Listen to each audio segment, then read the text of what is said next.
You're listening to the N2K Space Network.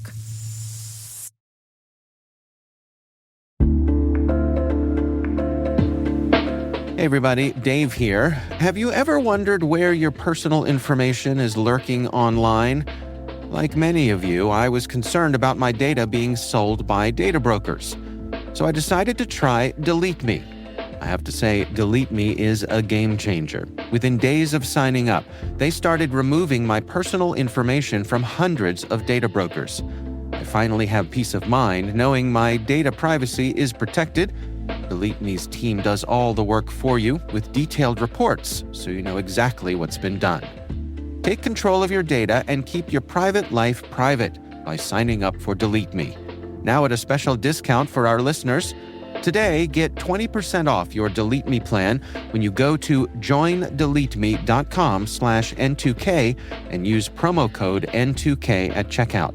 The only way to get 20% off is to go to joindeleteme.com/N2K and enter code N2K at checkout. That's joindeleteme.com/N2K, code N2K.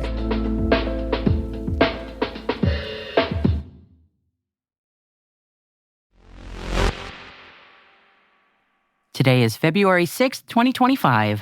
I'm Maria Varmazis, and this is T-Minus. T-minus 20 seconds to LOS T-Dress. Go for deploy. Roger, roll. Live. Astrobotic's Griffin lander will deliver an Astrolab rover to the moon as part of Astrobotic's Griffin Mission 1. 4. The head of the Russian space agency Roscosmos has been dismissed by the Kremlin. 3. Orbex has signed a new customer agreement with space logistics and transportation company D-Orbit. 2. Spanish defense company Indra agrees to buy 89.7% of satellite operator Hispasat for 725 million euros. 1. ATMOS becomes the first European company to obtain a re-entry license for its Phoenix capsule. 0.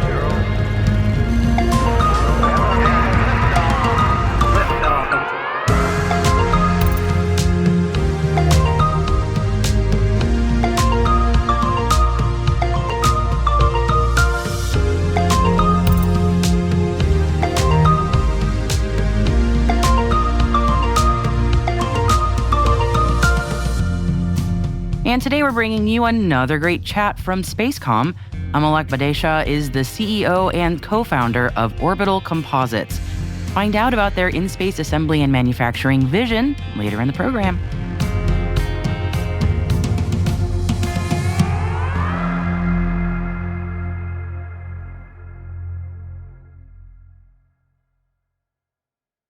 Let's dive into Thursday's Intel briefing, shall we? Germany's ATMOS Space Cargo, best known as ATMOS, is the first European company to secure an FAA re-entry license for its Phoenix re-entry capsule. Phoenix is targeted to launch on the Bandwagon 3 rideshare mission with SpaceX no earlier than April 2025. The capsule is aiming to complete 2 orbits around the Earth before attempting its atmospheric re-entry. The Phoenix mission is the first of a planned series of orbital flights designed to refine ATMOS's technology.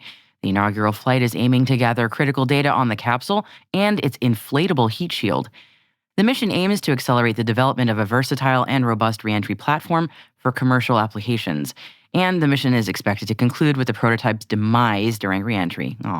Yep, they're not expecting it to fully land, but they do believe that the test flight will provide valuable flight data for the next iteration of their platform, called the, Phoenix 2 capsule.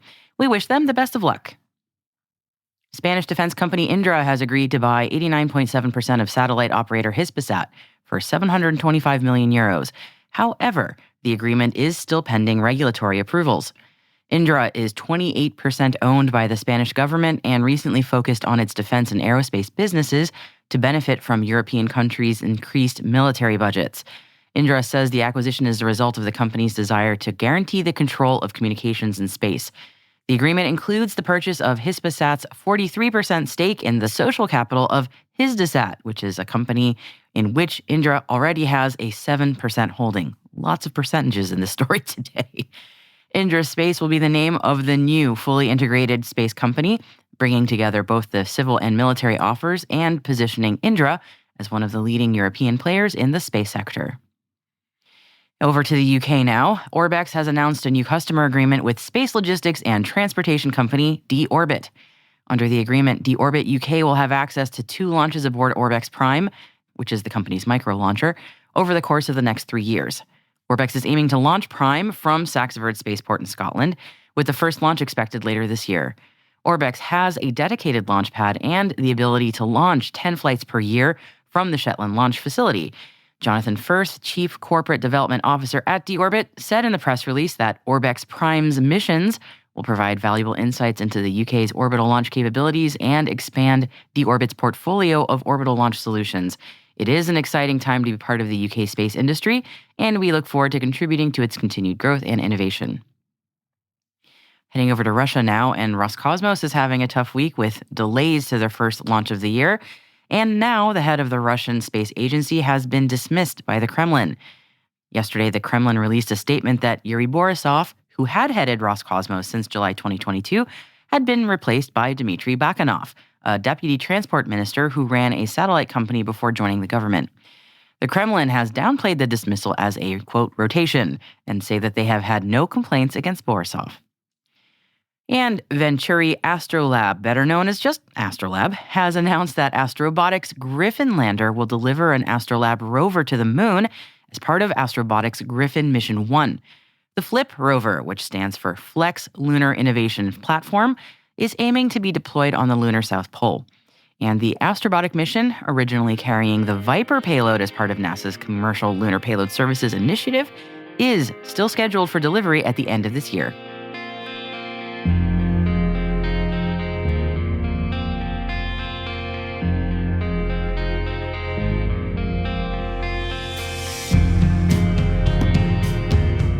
And that concludes today's Intel Briefing. Handing it over to our senior producer, Alice Caruth now. Alice, what stories didn't make it into the show today that our audience should know about? Thanks, Maria. We have 2 quick reads to increase your space knowledge today. One on US and Japan's bilateral national security space cooperation efforts, and the other is an announcement from Momentum, who have secured a new multi-million-dollar contract to support NASA's space infrastructure. And for those listeners, where can they find those stories? All the stories that we mentioned throughout our show can always be found in the selected reading section of our show notes, or alternatively, you can find them on our website, space.n2k.com, and click on this episode title. Hey, T-Minus crew, if your business is looking to grow your voice in the industry, expand the reach of your thought leadership, or recruit talent, T-Minus can help. We'd love to hear from you. Just send us an email at space@n2k.com or send us a note through our website so we can connect about building a program to meet your goals.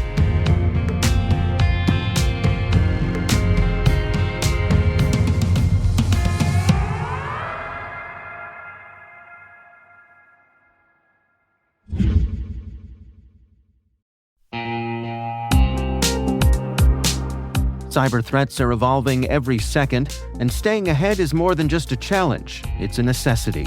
That's why we're thrilled to partner with ThreatLocker, the cybersecurity solution trusted by businesses worldwide. ThreatLocker is a full suite of solutions designed to give you total control, stopping unauthorized applications, securing sensitive data, and ensuring your organization runs smoothly and securely. Visit threatlocker.com today to see how a default deny approach can keep your company safe and compliant.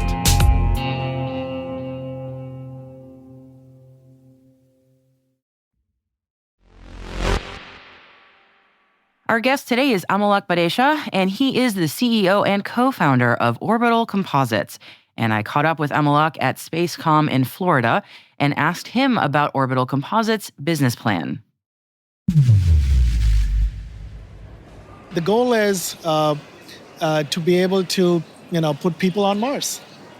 To do that, you actually need to build things over there. Yeah. And to even get to there, there's a lot of advantages to build these things directly in space. So in-space manufacturing, in our mind, is the next big, hugely disruptive technology after reusable rockets. Right.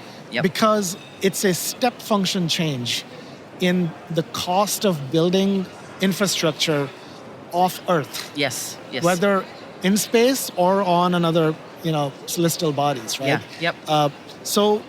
And it's a hard problem. And but that's the goal we set off with. Yeah. And then we peel the layers back. Mm-hmm. Okay. So if you want to print a spaceship in space, with what? What do you need? Yeah. What materials are you going to use? What kind of core capabilities? So if you look at that, the most sort of common materials are, you need some kind of material that holds things together. You need something that reinforces it, right? And then you have copper wires, because there's signals going around everywhere. Those are the three most foundational things. And when you can put them together in creative ways, interesting things could happen. So, for example, now, if you look at 3D printing, you can make all kinds of shapes, but it's not strong enough. Right. It needs to get stronger. So what do, right? We want to make it stronger by reinforcing it with some kind of reinforcement mechanism. Right. Most commonly carbon fiber. Yep. But it could be any other types of fibers. It turns out that's not really being done at the time. And even still today, it's pretty rare. So that was one thing. Then the other thing is, 3D printers are, first of all, small. They only kind of print in this X, Y, and Z direction. Yeah. Yep. So we don't want to be constrained. Right. So then the other part of this was, what motion platforms make sense? So we chose to go with robotics, right? A standard industrial 6-axis robot. But don't stop at one. What if we can use many robots together, right? Okay, a very complex system. Very complex system, highly autonomous. Yeah. And I call it, actually, because I came from the semiconductor world, I call it the GPU of robotics. Okay. Meaning parallel processing, Yep. parallel printing. How do you go faster? Yeah. You can go faster by printing faster, but that comes at a huge sacrifice of print resolution, right? Yep. And other problems. Yep. So instead, the better way to go is to go parallel. As opposed to in serial. In serial, If I remember. which is a classic CPU versus GPU. Right, yep. Right? And then in the early days, Yeah. people hated GPUs. Like, we have to program it differently. So we're building these collections of technologies, right? Yeah. There is the materials aspect. There is how do you move those materials around to make more interesting shapes. Yeah, so in 3D space, right. In Yep. 3D space, Yep. not in planar space. Yep. And then there's a scalability aspect. Can you only print inside your little box, or can you make things that actually at the right scale? Right. Right? Yep. And you kind of need to address all these problems. Yeah. Which are relevant on Earth and relevant in space. Of course. Yeah, and I would imagine with your background in semiconductors, which is so much material science there, I mean, that feels like a very natural fit. I was saying to you before we started, I was like, when you scratch the surface of space, it's material science all the way down, and it's just, it's amazing to me how many times that adage seems to come true. And have you all had to basically come up with new materials?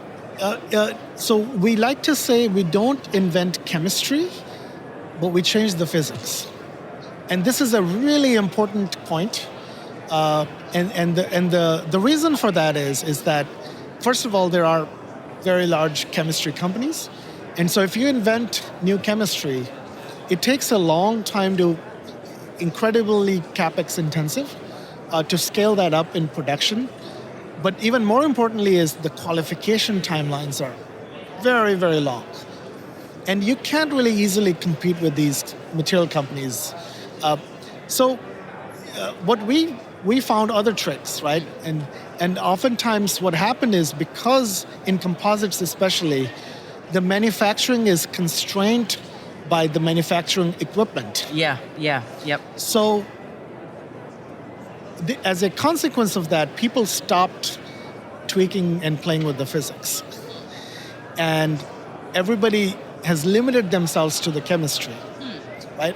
And so we have interesting materials, but it's because we changed the physics, not the chemistry, which means we can use existing materials that are already qualified In a very different way. and do that much faster, but still achieve incredible new effects that are not possible with traditional forms of material. All right, that is a great tee up to the next question of, so what are those new things that you're achieving? So, the long-term goal is building what I call gigafactories in space, right?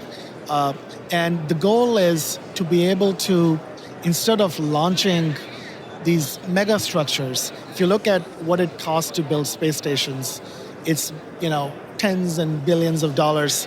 If you look at what it cost us to send a telescope up there, these things are incredibly expensive. Why are they expensive? Because you have to test it to death before launch. So you can't get it wrong, right? You can't get it wrong. Yeah. And the launch is like a 12-minute car crash. So Cole, the founder of Orbital, he likes to tell the story that, look, it's like you have a Christmas tree, you've got all these ornaments on it, decorated, and then you want to put it in a 12-minute car crash, and then hope that after the crash, it's all still intact. Yes. That's, satellite engineering in a nutshell. And what That's a great way of ISAM does is it changes that paradigm. Yeah, it right? does. We initially, ship materials up and just start making things over there. Yeah. And start assembling them. And you can start building much larger structures than what's possible and get around your tyranny of launch fairing, right? Even Starship, the launch fairing is still only 8 meters. Mm-hmm. Mm-hmm. That's not huge. Yeah. We want to build, 100-meter antennas, 1 kilometer scale antennas. You might ask why. For what end? Yeah. Two of the biggest markets on Earth are energy and communications. Now imagine you want global scale energy, global scale communications. The common denominator between those two things is giant antennas. Yep. Which sometimes when we try to send them up, they fail. They don't work. Yeah. Because the biggest antennas we send up are what's called unfurlable antennas. Yeah. Basically like your umbrellas. And it turns out those hinges are quite problematic. Yeah. And they always get stuck. Yep. So there are very large number of commercial and defense satellites up there which never unfurled properly, and they're just sitting there dead. Yep. Billions and billions of dollars spent on this. Just most recently, Viasat had this problem. I was just thinking about them specifically. Right, that they had this 22-meter antenna. Yeah, I was very excited about it. And it just refused to open. Yep, I remember that story. It was heartbreaking. So that's precisely the problem. Yeah. Why deal with that problem? If you start manufacturing and assembling these things in space, you can bypass that problem. Yep. But they also have a limit. You can only make umbrellas so large until it becomes problematic. So you'll have a hard limit on how big these can get. We're going to shatter those limits with in-space servicing, assembly, and manufacturing. So the largest markets, global scale communication, direct to cell. Yep. Right? There's billions of cell phones. We're all moving towards it right now. If your satellites could talk to it, that's a huge market. And then obviously with space-based solar, you can build global scale technology for energy. Common denominator antenna. Now, you need giant antennas, and the only way to really make them at that scale is to make them over there. Makes sense. Yep. So we have a great partnership on space-based solar with Vertisolis, which is a startup leading the charge there. And then we're working with the Space Force on the building antennas for other use cases. You need big antennas. If you want to look finer on the ground, big antennas. Yep. If you want to look deeper into space, bigger antennas help. So space domain awareness, you need bigger antennas. If you want to go further into space, you want to build a new high bandwidth deep space network, you need big antennas. Big antennas is answer to all your problems in life. So that's how I look at it. Yeah. So we want to be the company that figures out how to build giant antennas in space.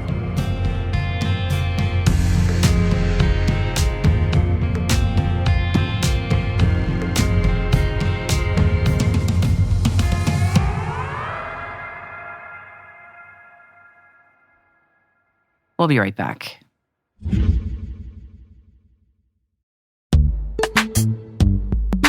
And now, a message from our sponsor, Zscaler, the leader in cloud security. Enterprises have spent billions of dollars on firewalls and VPNs, yet breaches continue to rise by an 18% year-over-year increase in ransomware attacks and a $75 million record payout in 2024. These traditional security tools expand your attack surface with public-facing IPs that are exploited by bad actors more easily than ever with AI tools. It's time to rethink your security.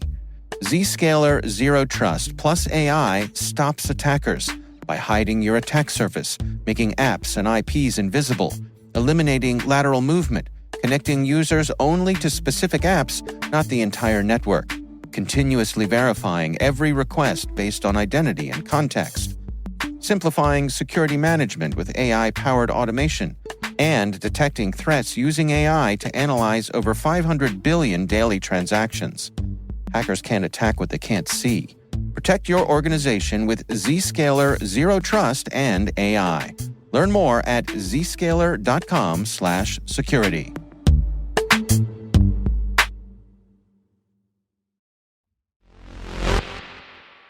Welcome back. NASA is getting ready for their very first live stream on Twitch from the International Space Station. That will mean something to some of us, and for the rest, well, sorry. Now, NASA's been on Twitch for a while, and it's a live streaming platform popular with gamers. And they've already got over 1 million subscribers to their channel. Not bad. But live streaming from the ISS will be a first, and that's coming up on February 12th at 11:45 Eastern. So mark those calendars. It'll be a Twitch exclusive, so twitch.tv/NASA, by the way. And it's called Live from Space, NASA's first Twitch convo from the space station, astronaut emoji. So, okay, why Twitch? Well, for those of us who use the platform a lot, it's kind of a place you go to hang out in the background of your day. And there are a lot of Twitch users who are fiercely loyal to the platform. So doing outreach through Twitch is a great way to meet a big audience where they already are. Up until now-ish, NASA's been sort of just mirroring video content on there, but this upcoming ISS chat will be specifically made for Twitch, which means to me, presumably, the astronauts will be able to see all the running commentary in chat. That would be both Don Pettit and Matt Dominic, who will be talking to Twitch users, and I'm sure it's going to be interesting to see how they react to how Twitch viewers react in chat to someone streaming from about 250 miles above the Earth's surface.